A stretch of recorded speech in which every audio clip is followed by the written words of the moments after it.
아버지 하나님과 우리 주 예수 그리스도로 돌린 은혜와 평강이 사순절 다섯째 주일 예배, 특별히 온라인으로 드리는 이 예배 가운데서도 하나님께서 함께 하실 줄 믿습니다. 오늘의 첫 번째 말씀이나 두 번째 말씀, 그리고 복음서의 말씀을 보면 절망이 희망으로, 죽음이 생명으로, 어둠이 빛으로 변화되는 내용이 계속해서 반복해서 나오고 있습니다. 참으로 중요한 내용입니다. 왜냐하면 지금 우리의 삶이, 현재 우리의 상황이 코로나19로 그리고 신천지로 인하여서 비판 여론에 힘들고 어려운 시간을 보내고 있기 때문에 오늘 하나님이 우리에게 주신 말씀은 참으로 의미가 큰 것 같습니다. 사실은 코로나19 이전에도 그리고 앞으로도 어려운 문제들은 항상 있을 것입니다. 이런 약한 우리를 위해서 주님이 직접 무덤의 문을 여셨습니다. 우리의 믿음이 더욱 확고하도록 하나님께서 무덤의 문을 여셨습니다. 그래서 오늘 성경주가 나누고자 하는 말씀의 제목은 무덤을 여는 분이라는 제목으로 말씀을 나누고자 합니다. 무덤을 여는 분. 자, 그러면 어떠한 일들이 벌어진지 저희가 같이 한번 본문을 통해서 좀 더 자세히 나누고자 하겠습니다. 저희가 기억해야 되는 첫 번째 소제목은 부족한 마르다의 믿음입니다. 부족한 마르다의 믿음. 오늘 본문 21절, 22절이죠. 제가 봉독해 드리도록 하겠습니다. 21절입니다. 마르다가 예수께 말하였다. 주님이 여기에 계셨더라면 내 오라버니가 죽지 아니하였을 것입니다. 라고 아주 귀한 말씀을 합니다. 아주 전적으로 예수님 갖다가 지금 의지하고 있는 거죠. 예수님이 여기 계셨으면 우리 오라버니가 죽지 아니했을 텐데 예수님이 여기 안 계셔서 우리 오라버니가 죽은 것입니다. 라고 이야기하면서 22절에 뭐라고 얘기했냐면, 그러나 이제라도 나는 주님께서 하나님께 구하시는 것은 무엇이나 하나님께서 다 이루어 주실 줄 압니다. 그러나 주님 여기 이제 오셨으니 주님이 하나님께 기도하면 하나님은 주님의 기도를 다 이루어 주시지 않습니까? 라고 그렇게 요구하고 있습니다. 신앙 고백하고 있죠. 아주 귀한 고백입니다. 예수님이 계셨더라면 이러한 어려운 환경, 이러한 비참한 환경이 나에게 오지 않았을 텐데 예수님이 안 계셨기 때문에 이러한 비참한 상황을 내가 맞이했습니다. 그러나 이제 주님이 오셨으니 이제 주님이 하나님 앞에 기도할 때에 하나님께서 이러한 상황들 갖다가 변화시켜 줄 것입니다. 라는 고백이죠. 그럼에도 불구하고 마르다는 아직 나사로가 현실에서 다시 살아날 것이라는 믿음은 없습니다. 왜냐하면 예수님이 마르다의 그 귀한 고백에 이렇게 말씀하시죠. 25절입니다. 예수께서 마르다에게 말씀하셨다. 24절을 먼저 한번 보도록 하겠습니다. 23절을 보면 예수께서 마르다에게 말씀하셨다. 너의 오라버니가 다시 살아날 것이다.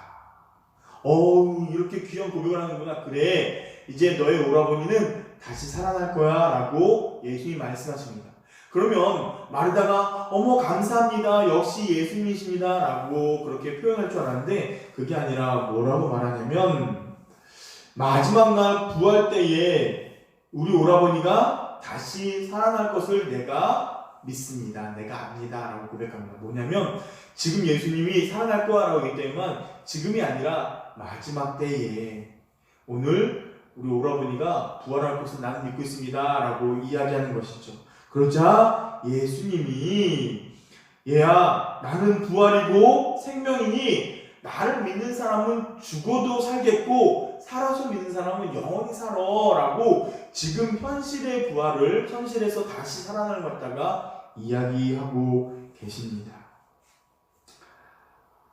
마르다의 믿음이 참 귀합니다만 뭔가 좀 부족했던 것이죠.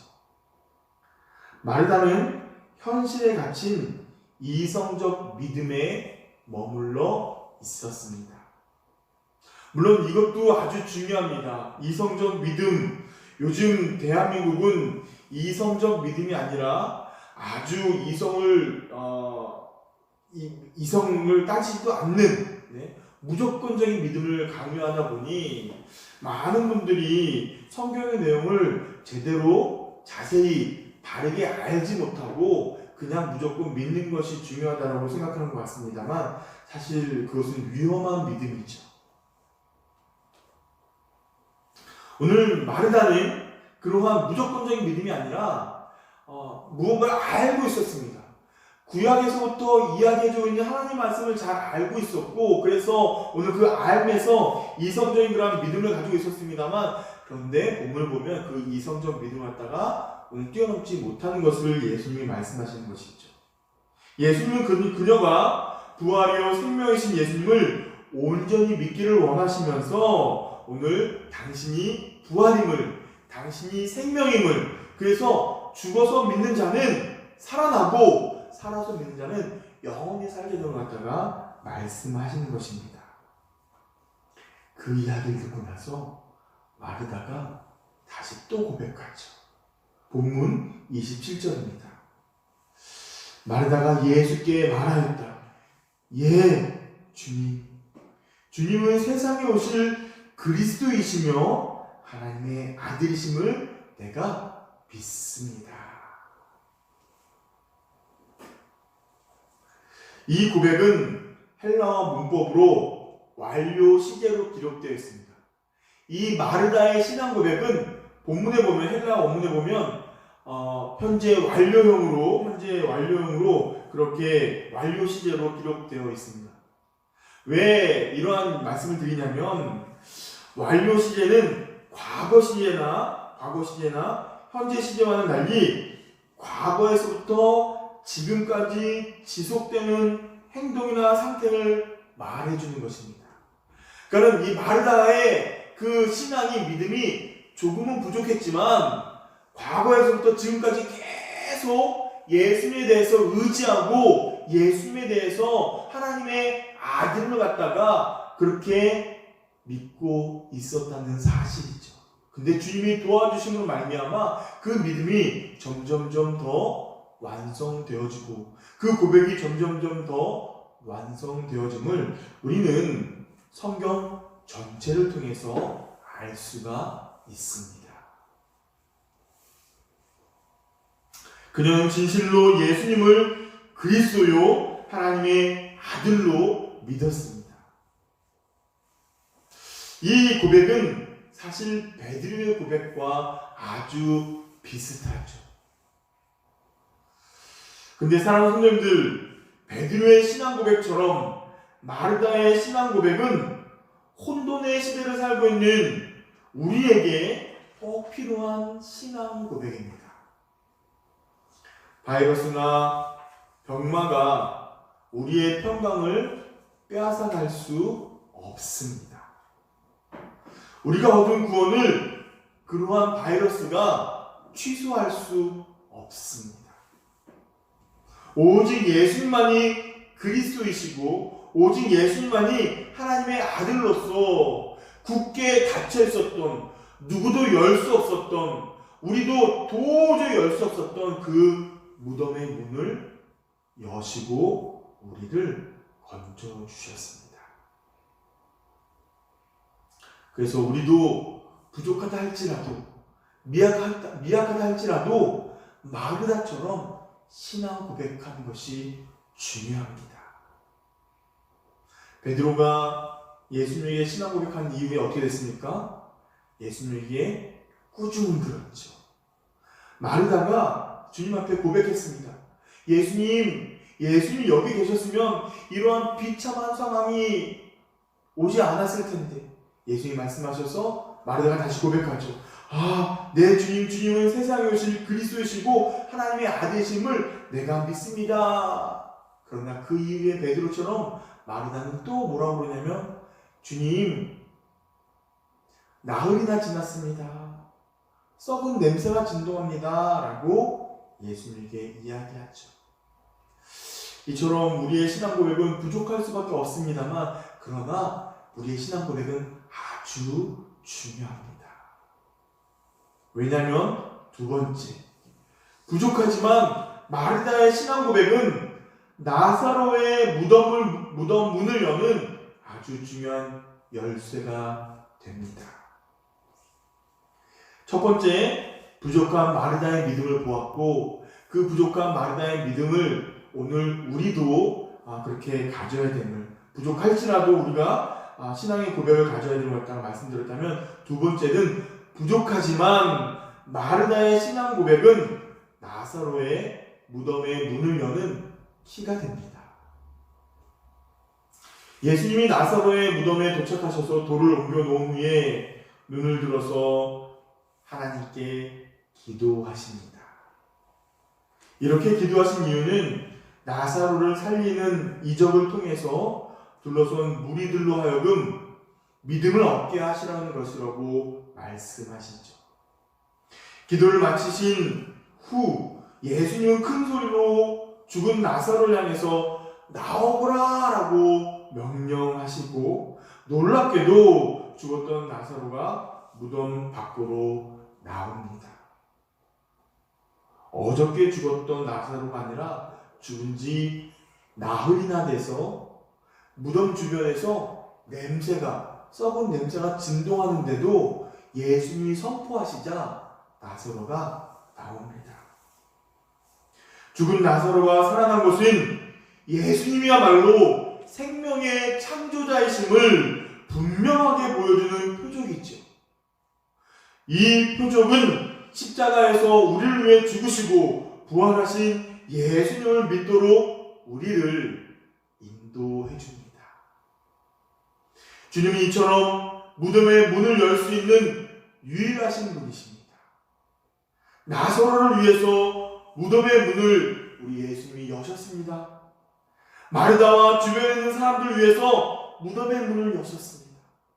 이 사건은 나사로뿐만이 아니라 부족한 믿음을 가지고 있는 마르다를 위해서, 그리고 그 마르다의 슬픔에 동참하여 있는 주변에 있는 사람들을 위해서, 그리고 오늘 이 시대에 코로나19로 말미암아, 신천지로 말미암아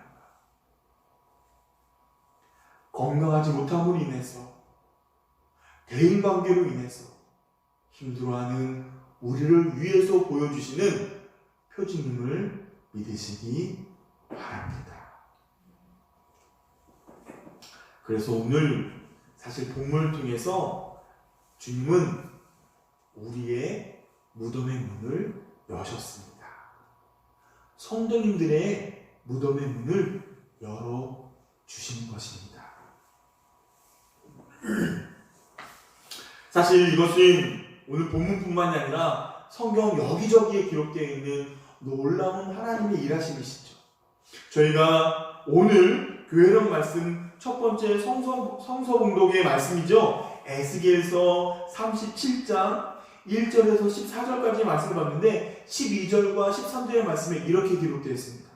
나 주 하나님의 말한다. 내 백성아, 내가 너희 무덤을 열고 무덤 속에서 너희를 이끌어내고 너희를 이스라엘 땅으로 들어가게 하겠다.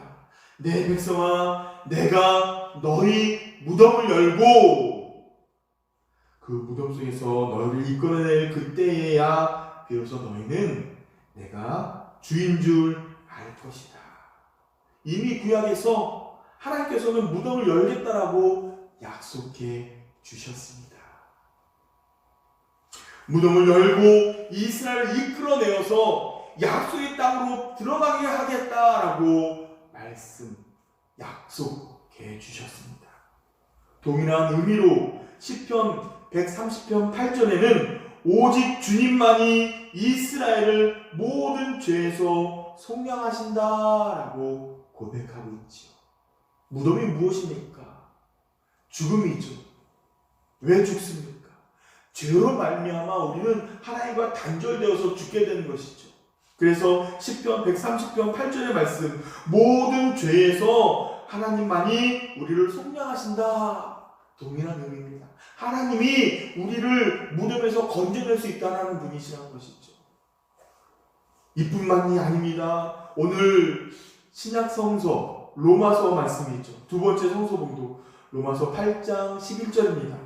여러분 안에 계신 자기의 영으로 여러분의 죽을 몸도 살리실 것입니다. 하나님이 오늘 우리를 살리신다는 것입니다. 그리고 오늘 본문이죠.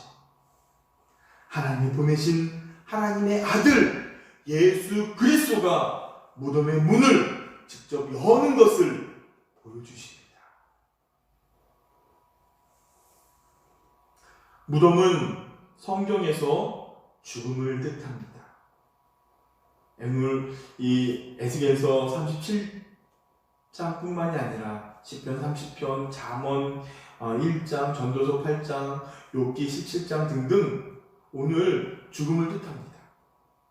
하나님께서 무덤의 문을 여신다는 뜻은 죄로 인하여 죽을 수밖에 없는 이스라엘을 그 죽음 가운데서 구원하셔서 당신의 백성으로 삼으시고 그 약속한 땅으로 오늘 들어가게 하신다는 것이죠.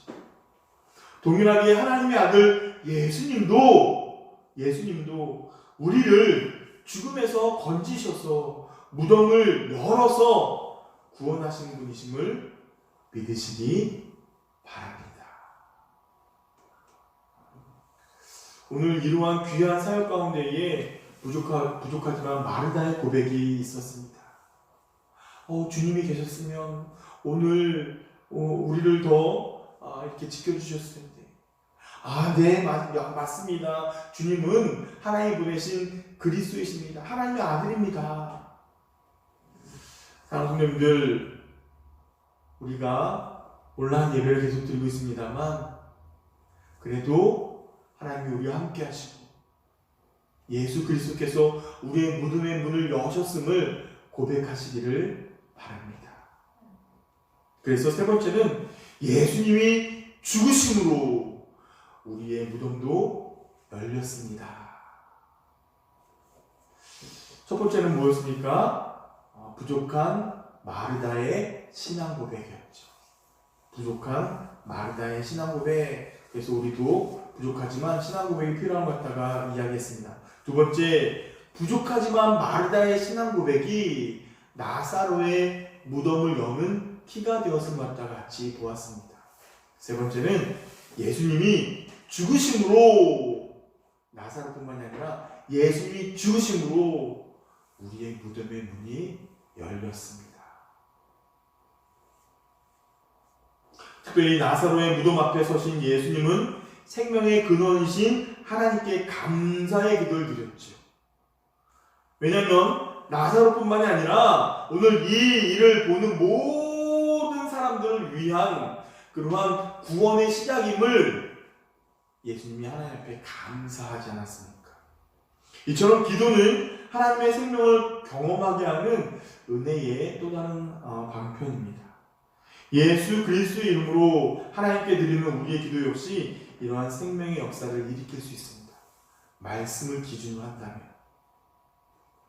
예수 그리스도의 십자가로 말미암아 우리의 무덤의 문이 열렸기 때문에, 예수 그리스도께서 십자가에서 죽으심으로 말미암아 우리의 무덤의 문이 열렸기 때문에 우리가 이 사실을 믿고 기도하면 오늘 우리가 기도하는 그때에, 우리가 기도하는 그곳에서 생명의 일들이 나타날 줄 믿습니다. 낙심 가운데 절망에 빠졌을 때에 하나님께 기도하면 우리는 하나님의 능력을 보게 됩니다. 예수님이 나사로를 살리시는 그 현장에서 이 기도의 능력이 나타났죠. 주님이 명령했을 때에 나사로가 오늘 죽음으로 말미암아 다 이렇게 붕대에 감겨있는 모습으로 나오지 않습니까? 예수님의 입에서 나오는 말씀이 죽은 영혼을 살아나게 하셨습니다. 오늘 하나님의 말씀이 뼈들이 붙게 하고 심줄이 붙고 오늘 그 생기가 불어넣어짐으로 말미암아 군대가 된 것처럼 예수님의 입에서 나온 말씀이 죽은 영혼을 살리게 살아나게 합니다. 예수님의 말씀에는 이러한 생명력이 있습니다. 하나님의 말씀에는 생명력이 있습니다. 하나님의 말씀은 지금도 살아서 역사하는 큰 능력이죠.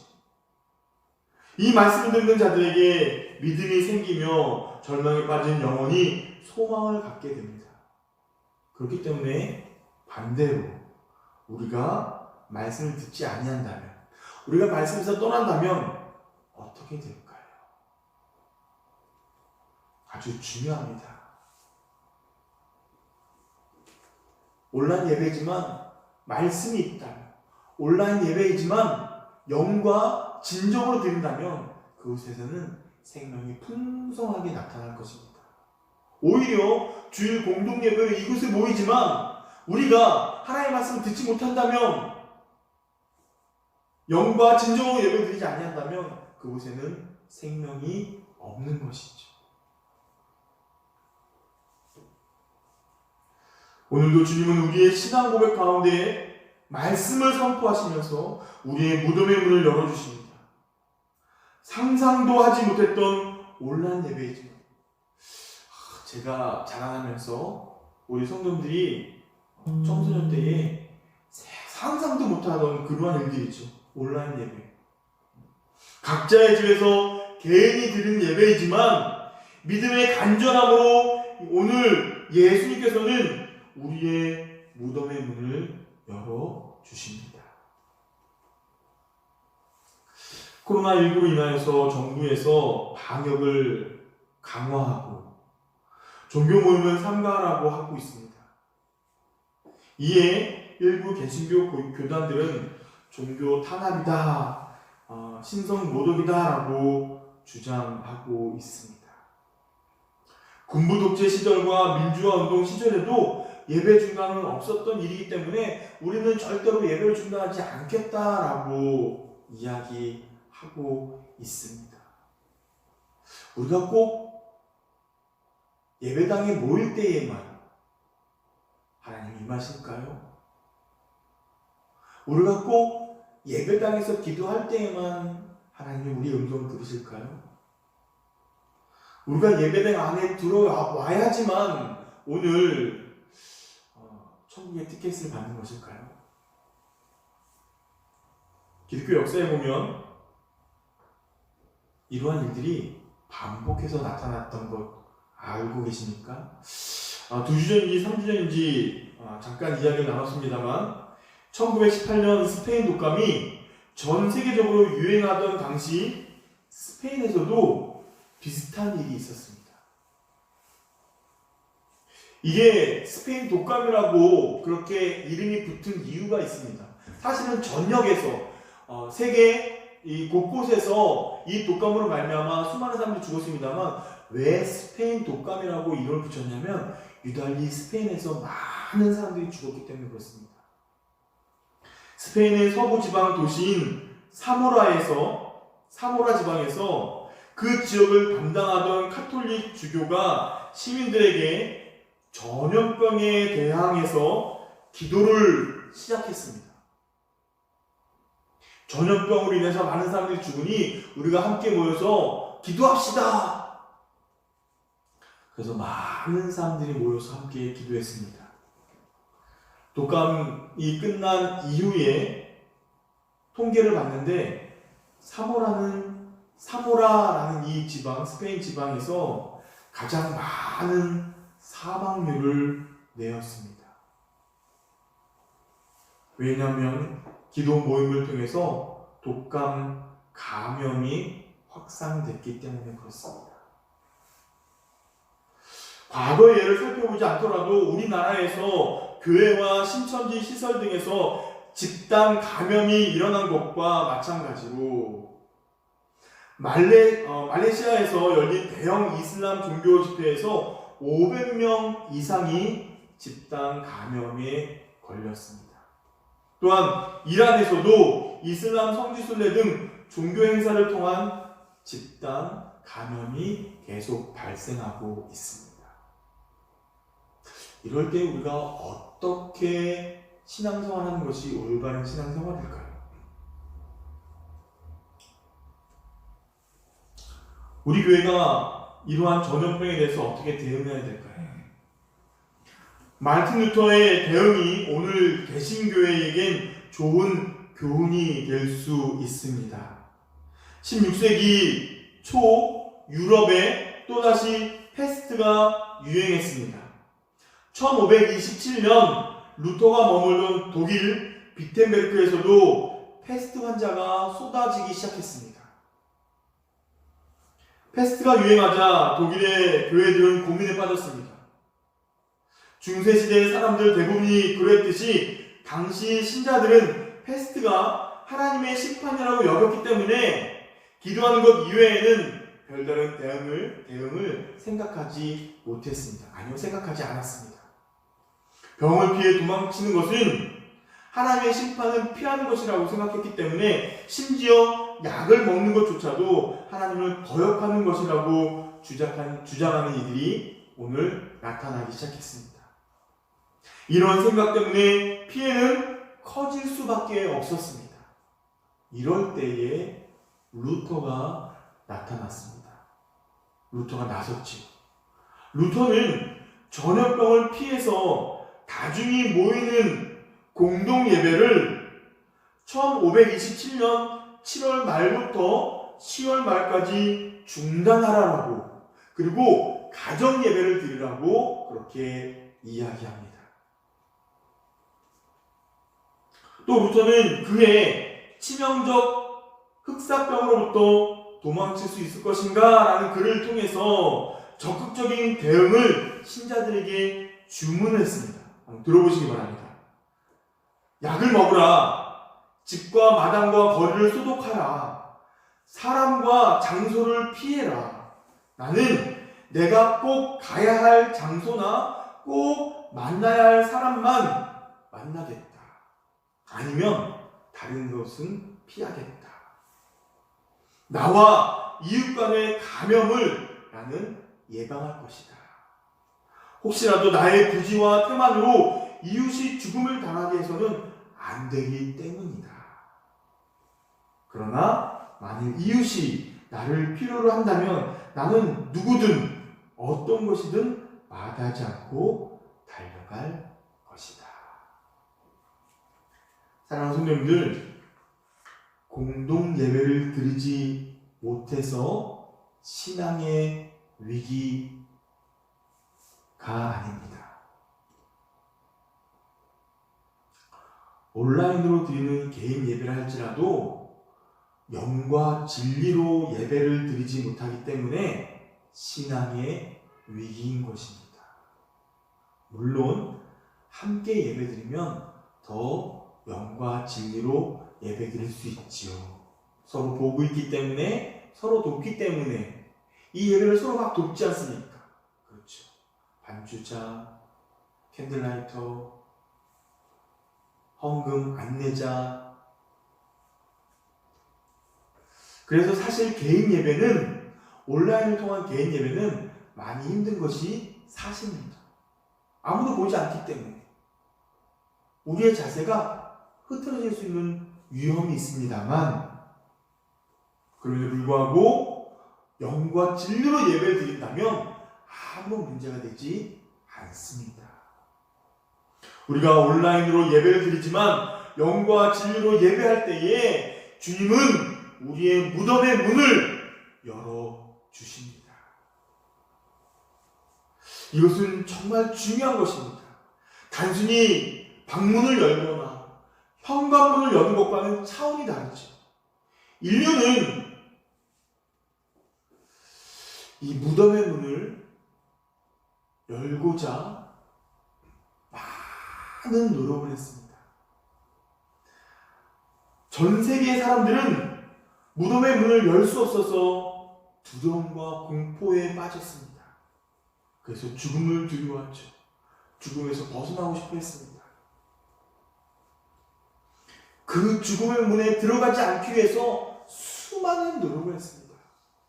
그러나 어느 누구도 죽음의 문에 들어가지 않은 사람이 없으며 어느 누구도 스스로 죽음의 문에서 나온 자가 없습니다. 그러나 오직 하나님만이, 하나님 보내신 예수 그리스도만이 그 죽음의 문을 열고 우리를 구원하십니다. 성도는 부활과 생명이신 예수님에 대한 올바른 지식과 믿음을 가져야 합니다. 무덤 문이 열리고 무덤에서 건짐을 받았으니 우리의 눈과 우리의 귀를 가지고 오늘 주님을 바라보고 주님의 음성을 들어야 됩니다. 믿음을 가지고 예수님을 바라보는 성도는 이미 이 땅에서 영생을 살아가는 사람들이죠. 이미 이 땅에서 영생을 살아가고 있기 때문에 우리는 이 세상에서 어떠한 상황에 처해도 좌절하거나 시리에 빠지지 않고 하늘 소망을 품으면서 살아갈 수 있음을 믿으시기 바랍니다. 모든 지각에 뛰어난 하나님의 평강이 그리스도 예수 안에서 성도들의 마음과 생각을 지켜주실 것입니다. 아멘.